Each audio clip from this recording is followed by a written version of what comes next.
ናኒ ነበረች። አሁን ካናዳ ነው ያለችው። ናኒ እኮ ፕሮፌሽን ነው። ዶክተር እንደሚባለው ክሊነር፣ ቲቸር እንደሚባለው ናኒ ፕሮፌሽን ነው። ስለዚህ አሁን ካናዳ ነው ያለችው። አሁን እንደዋወላለን፣ እንደው ከእሷ ጋር እናወራለን ብዙ ማለት ነው። ከዛን ተመለስኩ። በቃ ልጄንችን እኔንም ልጁንም በደንብ ነው የሚይዘው። በቃ እኔ ልጅቷን ይዤ አላቅም። እሱ ነው የሚይዛት፣ እሱ ነው የሚያጠባት፣ እሱ ነው የሚቀይርላት፣ እሱ ነው ወደ ሳውዲም ስንሄድ እሱ ነው የሚንከባከበው፣ እሱ ነው ያሳደጋት። ሌሊት የሚነሳው እሱ ነው። በቃ እኔ ምን ልበልሽ፣ በቃ ሌሊት የሚነሳው እሱ ነው። እኔ ማለት አልፈልግም። በቃ በጣም አሁን በህይወት ቢኖር ደስ የሚለኝ ጊዜ ነበረ ማለት ነው። ቢኖር የለም አሁን በህይወት። ወይኔ በታሪኩ ሳንደርስበት ለምን አስቀድመሽ መሞቱን ትነግሪኛለሽ? ገና ሰርተሽ ለወንድምሽ ላዳ ገዝተሽ ወደ ቤሩት ተመልሰሽ ህይወታችሁ እንደነበረው ቀጠለ። ምን ሆነ? ያንን በሂደቱን አታበላሽው። ቀድመሽ መጨረሻውን አትንገሪ። ከዛን ቀጠለ። ኖርን እንደዛ በቃ ተንከባከበን። በዚህ ጋር ሹፌር ተቀጠረልኝ፣ በዚህ ጋር ሰራተኛ ተደረገልኝ። የተቀያየሩ 3-4 ንግስት ሆንኩ ማለት ነው። በቃ ምን ልበልሽ፣ በቃ ልጅ ወለድኩኝ። ከዛን ስንኖር ሲያይኝ ልጅ መያዝ እኔ አልችልም እና እሱ አሁን ሳውዲ ላይ እሱ ስራው በብዛት ወደ ውጭ ነው። ጣሊያን ሄዳል፣ የሆነ ሀገር ሄዳል። የሆነ ኮንትራክተር ነው፣ መሀንዲስ ኮንትራክተር ነው። ስለዚህ እቃ ሊያመጣ ሊሄድ ይችላል፣ ሊያዝ ሊሄድ ይችላል። እና በዛ ሰዓት ለልጁ በቃ የምንወስድበት ብዙ አበሻ ምንም ውጥት ግብት ሲል የምንሰርቅበት መሰለው። ልጁ ሰርቄ ወደ ኢትዮጵያ ይዤበት የሚሄደው መስሎ አይ መዓዛ፣ እኔ አሁን ስራ ስለሚበዛብኝ ብዙ ስለምቆይ እናቴ ጋር ሄደሽ ተቀመጪ አለኝ። ከ2 ዓመት ከሞላት 3 ዓመት ከሞላት በኋላ ልጄ ማለት ነው። በቃ እኔ ፈራን ማለት በቃ ይሄዳል ስራ ተመልሶ መጥቶ በጓሮ ያየናል። የምንወስድበት ነው የመሰለው ልጁን። በቃ እኛ በአማርኛ ምንም ስለምናወራ አበሾች ወንድ ሹፌሩም አበሻ፣ እኔም አበሻ፣ ሌሎችም አበሻ ስንሆን ምንድነው የፈራው? ልጅቷን ይወስዱብኛል ብሎ ነው በቃ ያሰበው፣ ልጄን ማለት ነው። ከዛ ይሄ ስራ የትንቻው ይለንና እሺ ብለን ስጠብቀው ተደብቆ ያየናል። ይቅርታ፣ የት ነበር የምትኖሩት? ማለት አበሻ ሹፌር ቀጥሮልሽ፣ አበሻ ሰራተኛ ቀጥሮልሽ ሳውዲ ላይ ሳውዲ እዚህ መለከቱኝ ይሆናል። መዓዛ ነኝ፣ የመርያም እናት። ብዙም ያውቁኛሉ ሳውዲ ላይ እኔ እና እሱን ማለት ነው። ከዛን እዛ በሶስት ዓመቷ ሲሆን በቃ ምንም አልቻልኩም። በቃ ፈራ ሰውየው ልትወስድብኝ ነው እቺ ልጅ ብሎ ማለት ነው። ብዙ ጊዜ ምን ይላታል? እናትሽ ራሷን ያየችላት ማለት እሱ በሚያደርግልኝ ነገር የሆነ ነገር ሲያደርግኝ አይደል ነው ደስ ይላል ነው የምለው። ወይኔ ዋው ምናምን እስካሁን ባህሪ ይሄ ነው። ነገሮችን ድንግጥ አልልም ለሆነ ነገርና እቺ ሴትዮ ልጄ ልትወስድ ነው አመቻችታ እንግዲህ ብር ስልክ ያያል ኢትዮጵያ ለቤተሰብ ዝም ብዬ ስልክ ያያል ማለት ነው። በቃ ሀሳቧ እዛ እኔ ሽማግሌ ስለሆንኩኝ ልጇን ይዛ ልትሄድ ሌላ ልታገባ ነው ብሎ በቃ እናቴ ጋር ሂጂ እዛ ተቀመጭ አለ። ለምን እሱ በብዛት አይሆንም ከኛ ጋር። ከዛ እናቱ ጋር 3 ዓመት ላይ ልክሽ ማለት ነው ቤሩት ላከኝ። ወደ ቤሩት ላከኝ ከሳውዲ ማለት ነው። 3 ዓመት ከሳውዲ ወደ ቤሩት ላከሽ እናቱ ጋር? እናቱ ጋር ሄድን። ከዛ እናቱ ጋር ቤት ተቀመጥን። እዛ ተቀምጠን እየኖርን ምናምን ልጄ ስንት ዓመት ሆናት? 4 ዓመት ሆናት። ሳውዲ እየተቀመጥኩ እያለ ልጄ 4 ዓመት ሆናት። 4 ዓመት ሲሆናት አደገች። አባባ ምናምን ማለት ስትጀምር በቃ ደስ አለው ሰውየው። በቃ አሁን ለልጄና ለሚስቴ ቤት መግዛት ፈልጋለሁ ብሎ ባህር አጠገብ ቤሩት ባህር በጣም በቃ አንደኛ ቤት የተባለ ብሎ ባህር አጠገብ ቤት ሄዶ ገዛልን። እንግዲህ ታሪኩ እዚህ ጋር ነው የጀመረው። አሁን ቤት ሲገዛ በዛ ሰዓት እህትየው ተነሳቻ። ከዛ ምን አለ ለኔ በቃ አሁን ቤት ገዝቻለሁ መኪና ልገዛላት ስለሆነ እውነተኛ ታሪክ ነው ማውራት ሻይ ገዛ ውዴ ቤቱን ቤሩት ባህር ዳርቻ በራሱ ስም እሺ። ከዛም ቤት ገዝቶ አሁን ደግሞ ምን ብሏት ሄደ? መኪና እሱ ቢዚ ነው፣ ምንም ጊዜ የለውም እኛን የሚያገኝበት። መኪና ትለማመድና መኪና ገዛላታለሁ አላት ማለት ነው ለእህቱ። የዚህ ሰዓት ነው ችግር የጀመረው እዛ ቤት በቃ ከዛ እኔ ኢድል ነበረ የእናቶች ቀን ነበረ። ወጥቶ ወርቅ ገዝቶልኝ አንገትና የእጅ ገባው ማለት ነው። ከዛ እህቱ ቆመችና የት ነበርሽ አለችኝ። ስትለኝ እኔ እንጃ ኢድሉም ብሎ እኔ አልደብቅም ምንም ያደርግልኝ ይሄን አረገ ብዬ አሳያታለሁ። ኢድሉም ነበረ ወርቅ ገዝቶልኝ መጣ አልኳት። ከሚገርምሽ በዚህ አጋጣሚ ሳልናገር ቋንቋ አልችልም አልነበር ሲያገባኝ። እኔ ግን እቤት ቁጭ በምልበት ሰዓት ፊልም እያየሁ አረብኛ መናገር ችያለሁ። በደንብ ተናጋሪ ሆኛለሁ። አረብኛ ባይዘው አይከብድም። ከዛን ገዝቶልኝ ስገባ እሱ ገዛልኝ የኢድሉምን ወርቅ ሄደ፣ ወደ ስራው ሄደ። በቃ ቢዚ ነው። በቃ በወር አንዴ ምናምን ብናገኘ ነው እኛ ማለት ነው። ከዛን የት ነበርሽ አለችኝ። ስትለኝ እኔ እንጃ ኢድሉም ብሎ ገዝቶ መጣ አልኳት። ቀለል አድርጌ ነው ነገሮችን እኔ በህይወት የማያቸው። አበሻ መታ እዚህ ሀገር ወርቅ ተገዝቶ መኪና ተገዝቶ ቤት ተገዝቶ ይሆናል ብወሪክ ያለችኝ። በቃ ብወሪክ እኔ አሳይሻለሁ አንቺን አለችኝ።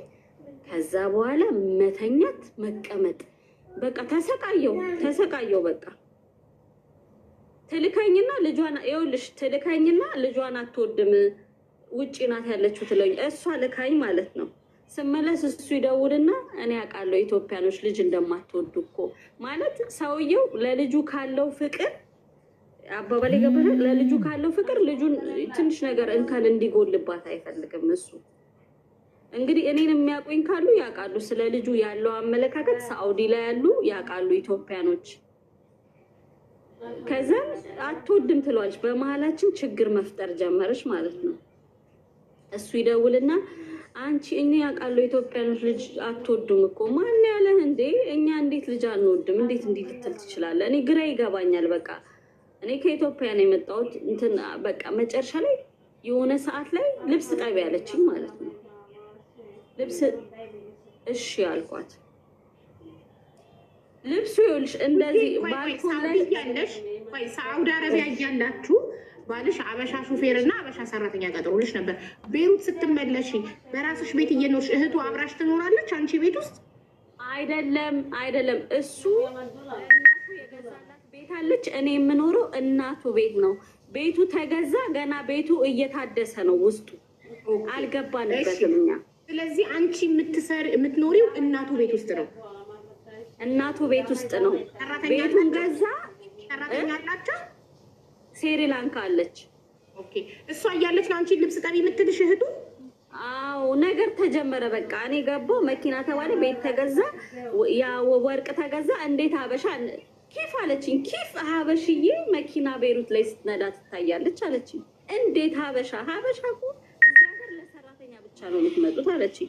ችግር የለም መኪናው ይቅር አልኳት። እኔን ሰላም ስጭኝ ብቻ ሰላም ስጭኝ። መኪናው ይቅር አልኳት።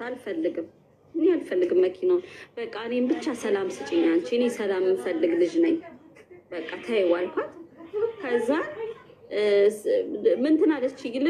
ልብስ ጠቢ ዛሬ ልብስ ልጅቷ በስቶባታል ስራ። ችግር የለም እሺ ብዬ ልብስ ላጥብ ባልኮን ላይ ሲሄድ እያሰጣው እያለ እንዲህ ድፍቅ እንደ መገፍተር ነገር የለም ከኋላ የመታ ነው። ከዛ እንትኑን ያስኩት ብረቱን ያስኩት ገብቶሻል። በዛ ሰዓት ከዛን ወጣው የሆነ እንደ መደንገጥ ብዬ ልጅቷን ቁጭ አድርጌ ወጣውና ኤልሳ የምትባል አሁን ኩዌት ናት ያለችው እያየችኝ ሊሆን ይችላል። እዚህ ላይ ኤልሳ የምትባል ኢትዮጵያ ያገኘው ቤይሩት ላይ ማለት ነው። ኤልሳ እንደዚህ ችግር አለብኝ እኔ ምናምን ስላት በይ አሁን እኮ እኛ የሚከራከርልን የለም። በእኛ ሰዓት ይኸውልሽ ክርክር ስለ ኢትዮጵያ እንደዚህ ሆነ ምናምን የለም። ብዙ ኢትዮጵያኖች ቤይሩት ላይ የሞቱ ኢትዮጵያኖች አሉ። እኔ በገባሁበት ሰዓት ፎቅ ተወርውረው እና በቃ አይዞሽ እኔ አገዝሻለሁ ምናምን አለችኝ። እሺ አልኳት ኤልሲ። ከዛን እሱ መጣ ኦልሬዲ በጣም ችግር ፈጥራለች። መጥቶ ኢትዮጵያ ደርሰሽ ነይ አንቺ ኢትዮጵያኖች ልጅ አትወዱም። ተቀየረ እሱ ራሱ መጥቶ ወዴት ልጄን ጥዬ ኢትዮጵያ የሚሄደው አልኩት። አይ ኢትዮጵያ ደርሰሽ ነይ ገንዘብ ሰጥሻለሁ። ገንዘብ ልጅን ይገዛል እንዴ አልኩት። እንዴት ነው ልጄን ጥዬ ኢትዮጵያ ደርሼ የምመጣው? አይ እኔ እኮ ስደውል ከልጅሽ ጋር የለችም እየላከችኝ እህት እየላከችኝ እኮ ነው አይ እኔ አውቃለሁ አንቺ ሌላ ወንድ ልታገቢ ጎረምሳን የፈለግሽው አለኝ። እሺ ጸጥ አልኩት ማለት ነው። በቃ አሁን መሄድ አለብሽ አለኝ። እሺ አልኩኝ። ምንም አላልኩትም፣ ችግር የለም አልኩት። ከዛን ኢትዮጵያን አማከርኳት። ምን ያህል ብር ነው አሁን? እነሱ ኢትዮጵያ ሄደሽ ካንስል ሊዘጉብሽ ነው አለችኝ። ቀምተው ልጅቷን ሊያስቀሩሽ ነው። ስለዚህ አንቺ ደግሞ ፈጣኑኝ፣ በዚህ ሌላ ኢሮፕ ውጪ፣ የሚሰጡሽን ገንዘብ ይሄና ኢሮፕ ውጪ ነው ያለው። ሂጂ ሲሉሽ እንዳትሄጂ ነይ እኔ ጋር አለችኝ። እሺ አልኳት። ሀሳባቸውም እንደሱ ነው። ኢትዮጵያ ልካዊ ሊዘጉብኝ ማለት ነው። በቃ ከዛ እሺ አልኳት። እሷ እኔ ጋር የት ሀገር ነው የምትኖረው? አሁን ኳታር ነው። የውጭ ዜጋ አግብቼ እዛ ነኝ ብላኛለች በቀደም ላይፍ ላይ ቲክቶክ ላይ።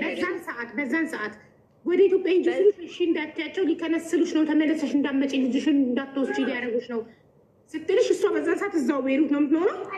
ቤይሩት ነበረ የምትኖረው። አሁን ነው እኮ የወጣችው። ነገር እኮ 20 ዓመት እኮ ነው። ከዛ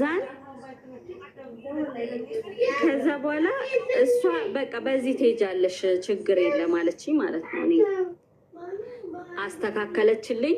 ብር ልክ ውጪ ሲሉኝ እሺ ብዬ ብሩን ስጠኝ አልኩኝ። እሺ ትኬቱን እሺ ስጠኝ አልኩኝ። ብሬን ያዝኩኝ። ከዛም ብሬንም ምናምን እኔ ሄዳለሁ አልኩት። በታክሲ ሄዳለሁ፣ ኢትዮጵያ አይደለም የምሄደው አልኩት። በታክሲ ሄዳለሁ ብዬ እሺ ብያቸው ወጣሁኝ። እሷ ጋር ሄድኩ። ስንት ሰጥተውሻል? $1000 ነው $2000 እጄ ላይ ያለ አልኩት። በቃ ሰዎች አነጋገርን ምን አልን። ከኛ ሰፈር ሌላ ሰፈር አስቀመጠችኝ ቤይሩት ላይ። ከዛ በኋላ ሰዎች አገናኘችኝ። በሶሪያ አድርጌ በእግሬ ማለት ነው ከቤይሩት ሶሪያ፣ ከሶሪያ ቱርክ ገባው ማለት ነው። የያዝኩትን ብር ይዤ ተከፍሎልኝ እሷ አናግራልኝ ቱርክ ገባውኝ። ቱርክ 6 ወር ተቀመጥኩ ማለት ነው። ቱርክ 6 ወር ስቀመጥ እሱ እኔን መፈለግ ጀመረ። እሱ ደርሰሽ ነይ ብቻ ነበር ያለሽ ኢትዮጵያ እንጂ ዘላለም አይደለም። ደርሰሽ ነይ ግን ሌላ ነው። በቃ እኔ ልጅ እንደማልወድ ነው የሚነገረው። እኔ ቤይሩት ከሄድኩ ነው የሁላ ችግር ማለት ነው። እህትየው አንቺ ልጅ እንደማትወጂ እሱንም እንደማትወጁ ሌላ ወጣት መጥበስ እንደምትፈልጊ እሱ ለብር እንዳገባሹ አይምሮውን ቀየረችውና እሱም ተለወጠና ሂጂ ኢትዮጵያ ያለሽ። አዎ ስትወጪ ሊከነስልሽ ተመልሰሽ መግባት እንዳትችይ ማለት ነው። እሱ ነው ስፖንሰርሽ። አዎ እሱ ነው ስፖንሰሪ። ግን ዜግነት ከወለድሽ ቤይሩት ላይ ዜግነት ትውሰድ ተብሏል ማለት ነው። እና ለምን ዜግነት ይወሰዳል? ልጅ ከወለድሽ ዜግነት ያ ፕሮሰሱን አላደረጉልኝም። ገና በኢጋማ ነበር እኮ እኔ ፕሮሰሱን አላደረገልኝም። ለምን ሌላ ታገባለች ስለምትለው እህቱ ፕሮሰሱ ከቤይሩት የወለደ ቤይሩት ውስጥ ከአንድ ልብናኒ የወለደች ኢትዮጵያዊ ዜግነት ይሰጣታል። ልብናኒ ትሆናለች ልጅ ከልብናኒ ልጅ ከወለድሽ ሚስት ነው የምትሆኚው። እኔ አሁን ኢትዮጵያዊ ነኝ። ልብናን ውስጥ ብኖርና ከአንድ ልብናኒ ብወልድ ባሌም ሆነም አልሆነም ከአንድ ልብናኒ ስለወለድኩኝ የልብናን ዜግነት አገኛለሁ። አዎ ታገኛለሽ። ከልብናኒ ስለወለድሽ የልብናን ዜግነት ይሰጥሻል። አዎ ይገርማል። ሚስቱን ብትሆንም ባትሆንም። ስለዚህ አንድ ልብናኒ 3 ኢትዮጵያኖችን ቢያስወልድ ልጅ ከወለድሽ ዜግነት ትወስጃለሽ። አዎ ድሀ ሀገር ስለሆኑ ነው የሰጡት። ለማንኛውም እሺ እንቀጥል።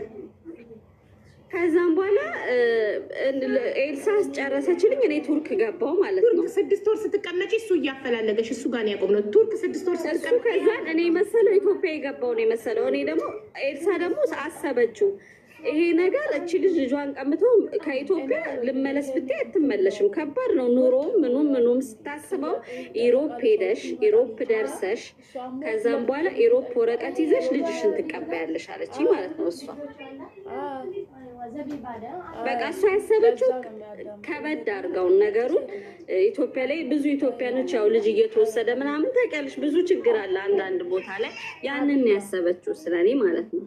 ከዛ እሺ ብዬ ቱርክ ገባው። ቱርክ 6 ወር ያው ያለኝን ብር እየከፈልኩኝ ስሞክር ወደ ቱርክ ተቀምጬ አልሰራውም። ቱርክ ላይ ቁጭ ብዬ ወደ ግሪክ ለመግባት ነበር የምሞክረው።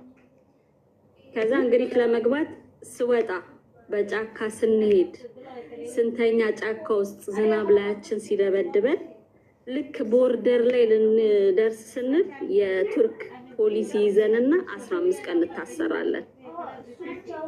ተመልሰን አስረው በመኪና መልሰው ታሰሩ ማለት ነው ውዴ። ቱርክ